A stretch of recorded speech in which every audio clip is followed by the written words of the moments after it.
नमस्कार, आप देख रहे हैं इंडिया न्यूज मध्य प्रदेश छत्तीसगढ़ और मैं हूं आपके साथ शुभेंदु सिंह। मध्य प्रदेश के बरगी से कांग्रेस विधायक संजय यादव के छोटे बेटे विभू यादव ने खुद को गोली मारकर आत्महत्या कर ली।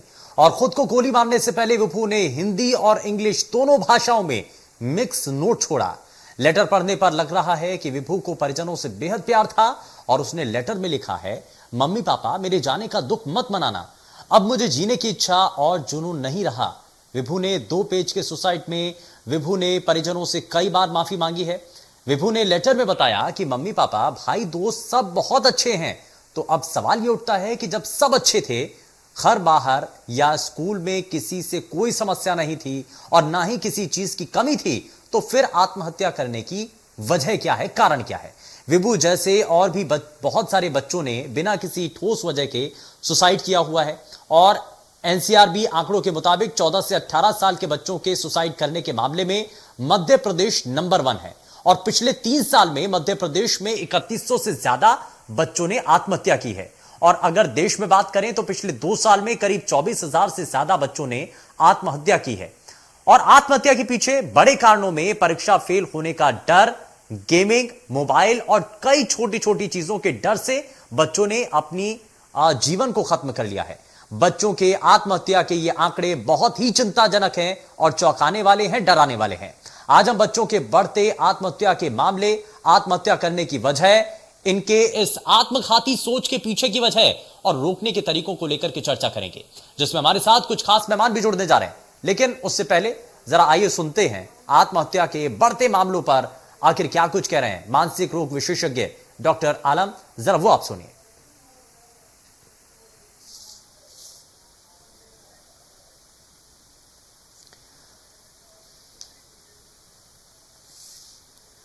तो यहां आपको वो हम बयान भी सुनाएंगे और उनके द्वारा क्या कहा गया है वो हम आपको सुनवाएंगे। लेकिन बच्चों के मन में आखिर ये सब कुछ क्या चल रहा है, जरा उसके बारे में सबसे पहले बात कर लेते हैं। ये जो बच्चों का बचपन है वो कैसे गुम होता चला जा रहा है।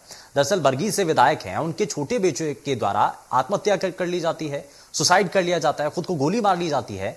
लेकिन ऐसे मामले क्यों सामने आ रहे हैं? ये पहला मामला नहीं है, ऐसे कई मामले इससे पहले भी सामने आ चुके हैं। एनसीआरबी के अगर आंकड़ों पर नजर डालें तो उसमें बेहद चौंकाने वाली तस्वीरें सामने आती हैं।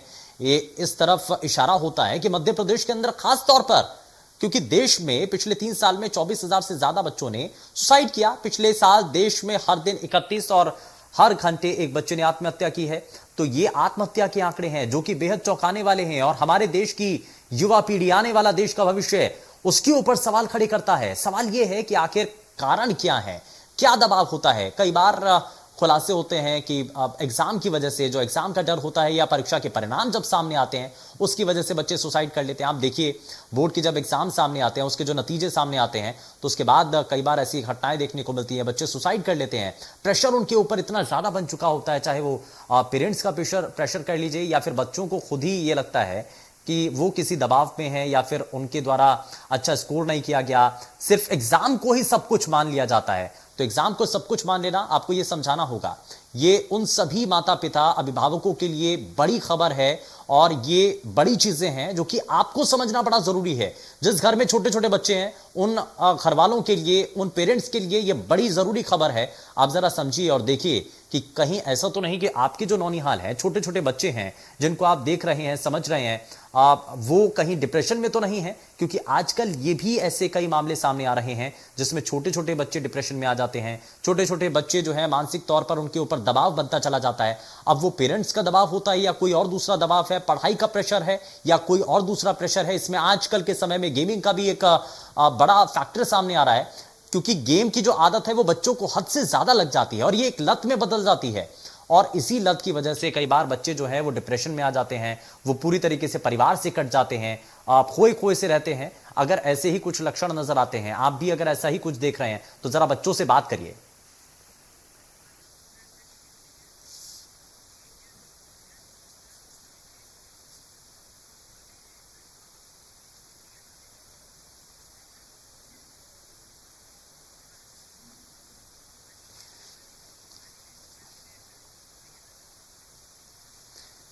चलिए जरा जल्दी से आगे बढ़ते हैं और आज पूरे कार्यक्रम को आगे बढ़ाते हैं, क्योंकि बड़ा जरूरी ये पॉइंट है समझना। और इसके लिए हमारे साथ कुछ खास मेहमान भी कार्यक्रम में जुड़ चुके हैं। हमारे साथ अभिभावक हैं रेखा शर्मा, बहुत स्वागत है रेखा शर्मा जी आपका कार्यक्रम में। और इस बीच हमारे साथ मनोवैज्ञानिक डॉक्टर संजीव त्रिपाठी भी कार्यक्रम में जुड़ चुके हैं। डॉक्टर संजीव, बहुत स्वागत है आपका भी कार्यक्रम में।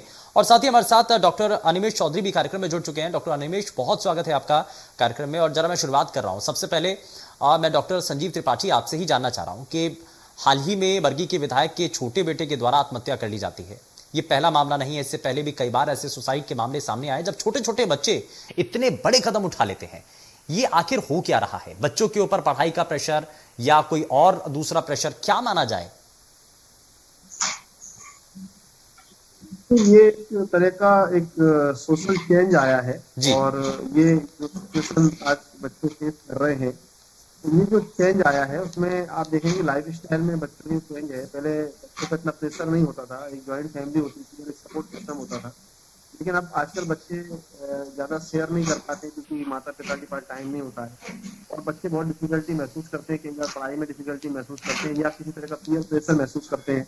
वो उतने अच्छे से एडजस्ट नहीं हो पाते लोगों के बीच में, सोशलाइज नहीं हो पाते।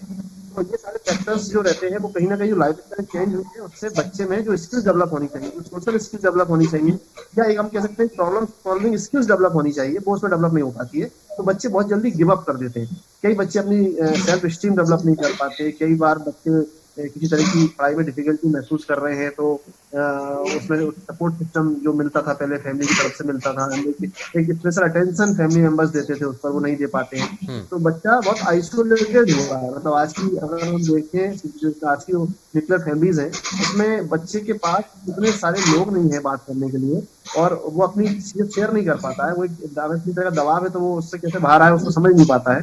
तो ऐसी स्थिति में बच्चे कई बार इस तरह का निर्णय ले लेते हैं और इसमें सुसाइड हमको बहुत कॉमनली देखने को मिल रही है। बच्चों में और दूसरी चीजें जिनमें बच्चे बहुत वर्चुअल वर्ल्ड में आगे बढ़ते जा रहे हैं। मतलब जो उनको एक इमोशनल सपोर्ट मिलना चाहिए, इसी पॉइंट पर मैं आ रहा था, सपोर्ट मिलना चाहिए, वो उन्होंने एक अपना पूरा सपोर्ट जो है वो वर्चुअल वर्ल्ड में बना लिया है। और वो वर्चुअल वर्ल्ड जो है उनको एक नॉलेज तो दे देता है लेकिन वो एक इमोशनल सपोर्ट नहीं दे पाता है। तो कई बार ये जो वर्चुअल वर्ल्ड है ना, ये रियल वर्ल्ड से उनकी दूरी बना देता है। मैं जरा इसमें अभिभावक जो है रेखा शर्मा हमारे साथ, वो भी कार्यक्रम में जुड़ी हुई हैं, मैं जरा उनको भी शामिल कर लेता हूं। रेखा शर्मा जी, आजकल हम ये देख रहे हैं और जिस बात का जिक्र जो है डॉक्टर संजीव त्रिपाठी ने भी किया कि बच्चे जो है ना आजकल वर्चुअल वर्ल्ड में जी रहे हैं। जो रियल वर्ल्ड है, जो उनके घरवाले हैं, जो उनके पेरेंट्स हैं, उनके जो साथी दोस्त हैं, वो उनको भूल चुके हैं। उन्होंने सिर्फ अपने जो वर्चुअल वर्ल्ड है या अपना मोबाइल है उसको साथी बना लिया है। अब वो पेरेंट्स से दूरी बना लेते हैं, उसके बाद वो एकांत में चले जाते हैं, धीरे धीरे प्रेशर उनके ऊपर मानसिक रूप पर बढ़ता चला जाता है। इसी वजह से ऐसे मामले भी सामने आते हैं। तो अब ऐसे में आपने क्या महसूस किया है, बच्चों के भीतर हमें किन चीजों को सुधारने की सबसे पहले जरूरत है? अभिभावकों के लिए सीखने वाली चीज क्या है? सबसे पहले तो ये है, जैसे कि मेरे मित्र संजीव जी ने जो बताया है कि सोशल वर्ल्ड में जो इंटरेक्ट होना चाहिए बच्चों का वो नहीं हो पा रहा है।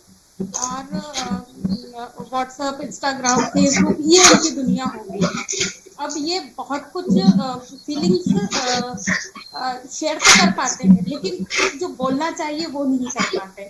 तो इसलिए पेरेंट्स को ये चाहिए कि एक दोस्ताना एक रवैया बच्चे के साथ में अपनाया जाए। और जब बच्चा 9th जहाँ प्रेशर का आने लगता है 9th 10th क्लास से, वहाँ पर बच्चे से शेयरिंग स्टार्ट करनी चाहिए और बच्चे क्या कर रहे हैं उस पर ध्यान देना। मेरा ऐसा मानना है कि यहाँ पर मदर्स को, फादर को बच्चों को टाइम देना चाहिए और उनको एक जो उनकी डेली रूटीन में किससे बच्चे की दोस्ती है, वो किससे बात कर रहा है, वो किससे कौन से गेम खेल रहा है, और यदि वो सोशल मीडिया यूज भी कर रहा है तो किस टर्म में यूज कर रहा है, और दोस्तों के साथ यदि कोई बात हो रही है तो वो किस टर्म में बात हो रही है। तो यहाँ पर क्या है, रास्ते से फर्क नहीं पड़ता यदि वो कुछ गलत कर रहा है। ठीक है, ठीक है, मैं जरा, ठीक है, मैं रेखा शर्मा जी वापस आता हूं आपके पास। लेकिन डॉक्टर अनिमेश चौधरी, हमने देखा कि एक विधायक के बेटे भी विभू, जिसकी उम्र सिर्फ 17 साल है, 16 से 17 साल जिस बच्चे की उम्र है, वो आत्महत्या कर लेता है, सुसाइड कर लेता है। सुसाइड नोट भी उसका मिलता है और उस सुसाइड नोट के अंदर जिक्र करता है कि घरवाले सब ठीक हैं, दोस्त भी ठीक हैं, किसी के ऊपर कोई आरोप नहीं, लेकिन उसके बावजूद भी सुसाइड किया जाता है। कारण आखिर क्या है? बच्चों की परिवार से अगर दूरी नहीं है, परिवार लगातार उनके सपोर्ट में भी है, बातचीत लगातार की जा रही है, उसके बाद भी, उसके बावजूद भी ऐसे मामले सामने आना?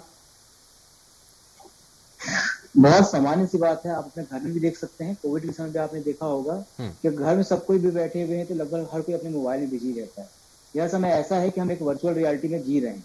और जैसा कि अभी बहुत हल्ला भी मचा था कि कुछ बड़ी कंपनियां हैं जो लोगों को पुश कर रही है वर्चुअल रियलिटी में जीने के लिए, और ऐसा माना जा रहा है कि अगले 5 से 10 साल में आप एक वर्चुअल रियलिटी का चश्मा पहन घूमते रहेंगे और आसपास की दुनिया से बेखबर हो जाएंगे। यह एक अकेलापन है जो न केवल बच्चों को, बड़ों को भी परेशान करते जा रहा है, और हम इस चीज को समझ नहीं पा रहे हैं। हम उस अकेलेपन का इलाज भी उसी वर्चुअल रियलिटी में, उसी मोबाइल फोन में ढूंढ रहे हैं, जिसके कारण लोगों को दिक्कत आ रही है। आपको सब कुछ अच्छा लगेगा पर एक खालीपन लगेगा। आप अपने मन की बात अपने घर वालों को बताने की बजाय अपने वर्चुअल जो फ्रेंड्स हैं, मीडिया के, जो सोशल मीडिया के फ्रेंड्स हैं, उनको बताना प्रीफर कर रहे हैं। और वो बात को कैसे लेंगे, क्योंकि वह आपके ही लेवल के लोग हैं, उनका जो दिमागी स्तर है आप जितना ही है, आपकी दोस्त आपकी उम्र के जो है।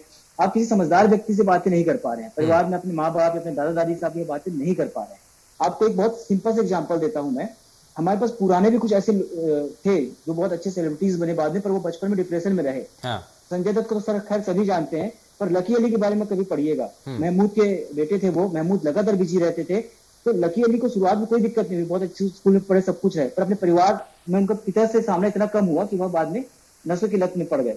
महमूद ने बहुत कोशिश की, लकी अली ने खुद इस बात को अपने साझा किया, फिर धीरे से वो सूफी संत की तरफ, सूफी उसमें मुड़ गए। उस समय इतनी ज्यादा सोशल मीडिया नहीं थी, उनके पिता ने समझा, उनके पिता ने उनको मदद की। पर अभी एक्चुअली में पेरेंट्स के पास भी उतना समय नहीं हो पा रहा है। पेरेंट्स भी उसी सोशल मीडिया में फंसते जा रहे हैं जिसमें बच्चे फंसे हुए हैं। तो बच्चे चूंकि बचपन से फंस रहे हैं, उनका वो मानसिक विकास ही नहीं हो पा रहा है कि सामान्य दुनिया को कैसे टैकल करना है। बिल्कुल, अगर आपको छोटी सी उनको वो गाइडेंस नहीं मिल पाती है। अगर वो पेरेंट्स से बात करेंगे, अपने माता पिता से बात करेंगे, अपने दादा दादी से बात करेंगे, तो कहीं उनको कोई जानकारी मिलेगी। लेकिन एक बड़ा सवाल ये भी है डॉक्टर संजीव त्रिपाठी, ठीक है सर मैं वापस आता हूँ। डॉक्टर संजीव त्रिपाठी, एक बड़ा सवाल ये भी है कि आजकल ना छोटी छोटी फैमिलीज हैं, मदर फादर होते हैं, उनके बच्चे होते हैं, अब दोनों वर्किंग भी हैं, तो ऐसे में बच्चा जो है ना वो बड़ा अकेला रह जाता है। तो ये ऐसी आजकल की परेशानियां बहुत हैं, क्योंकि दोनों हस्बैंड वाइफ वर्किंग है, उनका बच्चा भी है। तो अब ऐसे में बच्चों का कैसे ध्यान रखना होगा? ठीक है परेशानियां तो हैं, लेकिन सॉल्यूशन क्या होगा?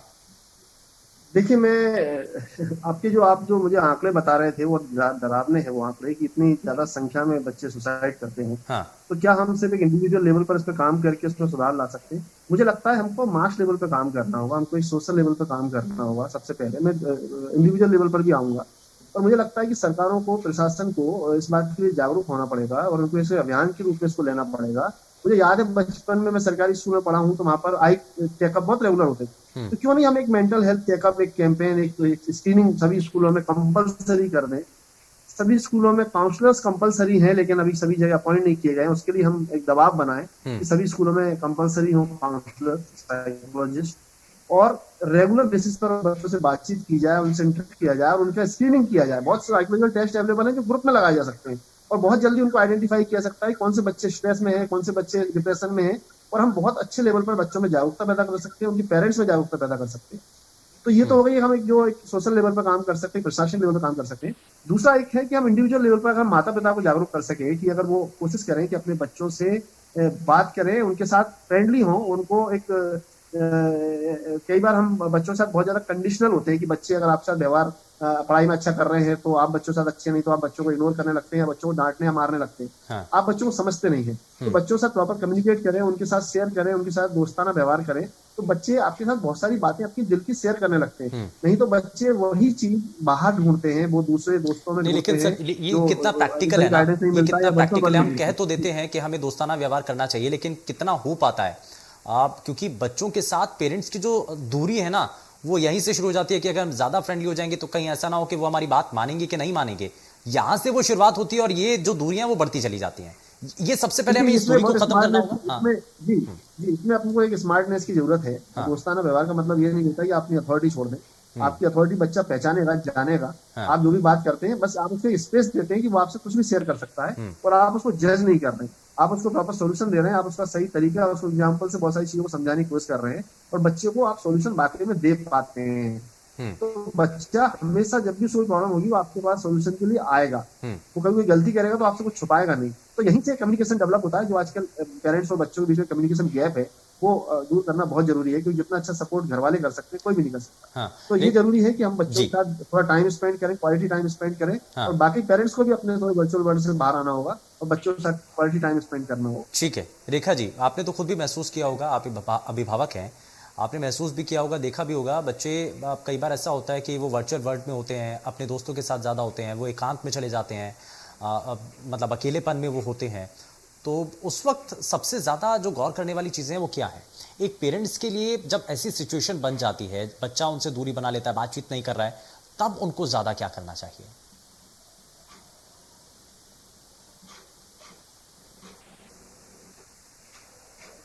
अनम्यूट कर लीजिए रेखा जी।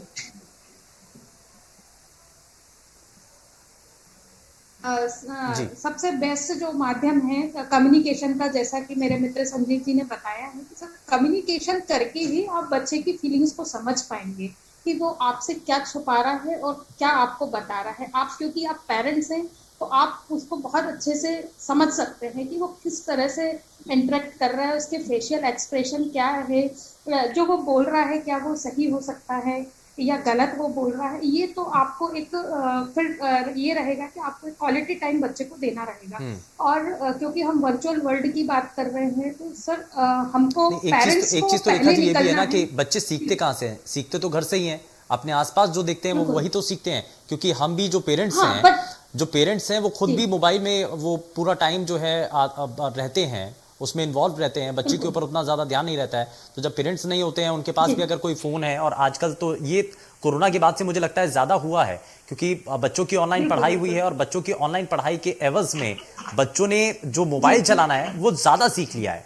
जी जी जी, बिल्कुल बिल्कुल। तो इसमें सर वही है कि हमको पेरेंटिंग काउंसलिंग भी करनी पड़ेगी और बच्चों की भी काउंसलिंग के एक सेशन रखने पड़ेंगे। जैसा कि मैं सोशल एक्टिविस्ट हूँ, एक एनजीओ के माध्यम से मैं काम करती हूँ, तो इसी में ग्राउंड लेवल के जो भी काम करने वाले एनजीओज हैं, एक सेशन डिजाइन किया जाए और यहाँ पर पेरेंट्स को भी अवेयर किया जाए और बच्चों को भी अवेयर किया जाए कि वो किस तरह से एक दोस्ताना व्यवहार करें और किस तरह से बच्चों की परवरिश में क्या दिक्कत आ रही है, हमने कहाँ एक गैप खुद क्रिएट कर लिया है, उस पे हमको ये सोचने की बहुत ज्यादा जरूरत है। तो उस पे सर वर्क किया जाए। ठीक है डॉक्टर अनिमेश, मैं जरा ये भी समझ रहा हूँ कि हम जो आजकल के बच्चे हैं ना, खेल कूद के जो तरीके हैं, गेमिंग के जो तरीके हैं वो बदल चुके हैं। पहले आउटडोर गेम बहुत ज़्यादा खेले जाते थे, बहुत, चाहे किसी भी तरीके का गेम हो, लेकिन आउटडोर गेम खेलते थे बच्चे, तो उसमें इन्वॉल्व रहते थे, फिजिकल एक्टिविटी भी होती थी, तो बच्चे तंदुरुस्त भी रहते थे। लेकिन आजकल क्या है, इंडोर गेम का ज़्यादा प्रचलन हो गया है। पेरेंट्स भी जो है ना बाहर जाने के लिए थोड़ा सा हिचकिचाते हैं। आप कहते हैं कि ठीक है आप घर में ही वीडियो गेम खेल लीजिए, आप मोबाइल में गेम खेल लीजिए, बाहर मत जाइए। तो ये जो हमारी जो प्रवृत्ति है इसको भी बदलने की जरूरत है क्या? बिल्कुल। एक एग्जाम्पल मैं फिर से देना चाहता हूँ। बिल गेट्स जो माइक्रोसॉफ्ट बनाए थे और मार्क जुकरबर्ग जिन्होंने फेसबुक बनाया, ये दोनों इस बात के खिलाफ है कि उनके बच्चे लगातार स्क्रीन में रहें। वो चाहते हैं कि उनके बच्चे बाहर खेले। 2007 से बिल गेट्स चाहते थे उनके बच्चे बाहर खेले, और मार्क जुकरबर्ग ने भी कहा कि मेरे बच्चे फेसबुक ना चलाएं। पर ये दूसरी दुनिया को चाहते हैं कि इनके बच्चे बाकी दूसरी दुनिया के बच्चे पूरे स्क्रीन में ही रहें, जो भी खेल रहे हैं ऑनलाइन गेम खेले। तो हमको समझना है कि जो इस चीज को बेच रहे हैं वो खुद अपने बच्चों को ये चीज नहीं दे रहे हैं, हमसे दिलवा रहे हैं। और हमारे जो मेजर चीजें हैं वो हमारे को क्रिएट किया जा रहा है कि बाहर बच्चे खेलेंगे तो उनको चोट लग सकती है। बच्चों को चोट लगेगी तो हमको भी चोट लगी है, हमारे माता पिता को भी चोट लगी, उनके पहले वाली जनरेशन को भी चोट लगी है। तो यह चीज बच्चों को मजबूत बनाता है। आप सिर्फ घर के अंदर है, बाहर लोगों से नहीं मिल रहे हैं। बचपन से अगर आप बहुत कम दोस्त रखे हुए हैं, अलग अलग तरीके के आपके दोस्त नहीं है, अलग अलग तरीके की चीजें आप नहीं देख रहे हैं, तो जब आप बड़े हो जाएंगे और दुनिया को अकेले फेस करेंगे तब ये मेंटली आपको दिक्कत क्रिएट करेगी। तो बच्चे के साथ दिक्कत ये हो रही है कि वो अभी भी वो चीज फेस नहीं कर पा रहे हैं। उनको तो थोड़ी बहुत बुलिंग हो रही है, सेल्फ स्टीम कम हो रहा है, या एकेडमिक प्रॉब्लम्स आ रहा है, फिजिकल सेक्सुअल अब्यूज हो रहा है, कुछ भी हो रहा है, वो शेयर नहीं कर पा रहे हैं। वो एक सीधा फैसला ले रहे हैं जो उनको लगता है गेम में उनको जीवन मृत्यु उनके लिए बहुत आसान हो गई है। वो लगातार इतने हिंसक गेम देख रहे हैं। ठीक है, इसमें मैं जरा जल्दी से एक फाइनल कमेंट भी लेना चाह रहा हूं। डॉक्टर संजीव त्रिपाठी, बच्चे जो है ना कच्ची मिट्टी की तरह होते हैं, जैसा उनको आप शुरुआत में ढाल देंगे वैसे वो बनते चले जाएंगे। लेकिन ऐसे में शुरुआत में अब जब बच्चों के ऊपर इतना ज़्यादा प्रेशर क्रिएट कर दिया जाता है, आपको पढ़ना है, अच्छे नंबर लेकर के आने हैं, हम देखते भी हैं सीबीएसई बोर्ड के जब नतीजे सामने आते हैं तो कई बार ऐसी घटनाएं सामने आती हैं कि बच्चे ने सुसाइड कर लिया, उसके एग्जाम में जो है नंबर अच्छे नहीं आए थे या बच्चा फेल हो गया। तो जब बच्चों के सामने ऐसी इमेज क्रिएट कर दी जाती है एग्जाम की कि जो भी है वो एग्जाम ही है, एग्जाम सब कुछ है, और ये जो बर्डन है वो बच्चों के ऊपर बनता चला जाता है, तो पढ़ाई का इतना भी प्रेशर हमें नहीं बनाना होता। बिल्कुल सही बोल रहे हैं आप, क्योंकि हमारा जो एजुकेशन सिस्टम है वो खास तौर पर उन बच्चों के लिए बना है जो बहुत इंटेलेक्चुअली बहुत अच्छे हैं, और बहुत से बच्चे क्रिएटिव बहुत अच्छे होते हैं, तो हर बच्चे की एक अलग क्वालिटी होती है, हर बच्चे की एक अलग स्किल्स होती है जिसको लेकर वो पैदा होता है। पर हम ज्यादातर उन्हीं चीजों को प्रमोट करते हैं जो रीडिंग में अच्छे हैं, राइटिंग में अच्छे हैं। हम प्रमोट नहीं करते कि वो पेंटिंग में बहुत अच्छे हैं, हम प्रमोट नहीं करते वो अच्छी कविता लिख सकता है, वो अच्छा म्यूजिक बजा सकता है। तो हमारे एजुकेशन सिस्टम में हमको ये लाना पड़ेगा। बच्चे, आपने जैसे बोला कि सीखते हैं, लर्निंग ही सबसे ज्यादा मेन होती है। बच्चे सबसे ज्यादा बचपन में बहुत ज्यादा लर्निंग स्टेज में होते हैं। तो जो पेरेंट्स हैं वो उनके सामने किस तरह का रोल मॉडल पेश कर रहे हैं कि वो ये मानते हैं कि आप कामयाब हो, आप सक्सेस हो अगर आप अच्छा एजुकेशन लेते हो, एक अच्छा जॉब आपको मिल जाता है। आप उसके दूसरे डायमेंशन है लाइफ के, आप उनमें कभी उस बिल्कुल, बच्चे को जिंदगी एक्सपोजर बहुत नहीं बड़ी देते है, हो, आप कभी जिंदगी बहुत बड़ी है और इसको जीने के रोबोटिक बना अलग रहे अलग हो तरीके भी हैं। सिर्फ ठीक है, पढ़ाई एक हिस्सा भी हो सकता है, लेकिन सब कुछ पढ़ाई है ये भी जरूरी नहीं है, क्योंकि उसमें आप खेल कूद भी है, दूसरे और फैक्टर हैं जिनमें आप आगे बढ़ सकते हैं, अपनी जिंदगी बना सकते हैं, आप सक्सेस भी हो सकते हैं। बहुत शुक्रिया सर आप तीनों ही खास मेहमानों का हमारे साथ कार्यक्रम में शामिल होने के लिए, अपना कीमती समय देने के लिए। लेकिन बच्चों को आपको ध्यान रखना होगा कि उनकी एक्टिविटी आप हाल फिलहाल में क्या देख रहे हैं, साथ ही साथ आपको ज्यादा दबाव उनके ऊपर नहीं देना होगा। नहीं तो ये आपने देखा है कि हाल फिलहाल में कई ऐसे आंकड़े जो सामने आए वो बेहद चौंकाने वाले हैं और सरकारों को भी इस पर एक पूरी तरीके से निगरानी कमेटी बनाने की जरूरत है। आप स्कूलों के अंदर खास करके ऐसे जो हेल्थ चेकअप कैंप है वो लगाने की जरूरत है, तभी बच्चों का जो भविष्य है वो बेहतर हो पाएगा। पेशकश में फिलहाल के लिए बस उतना ही। नमस्कार।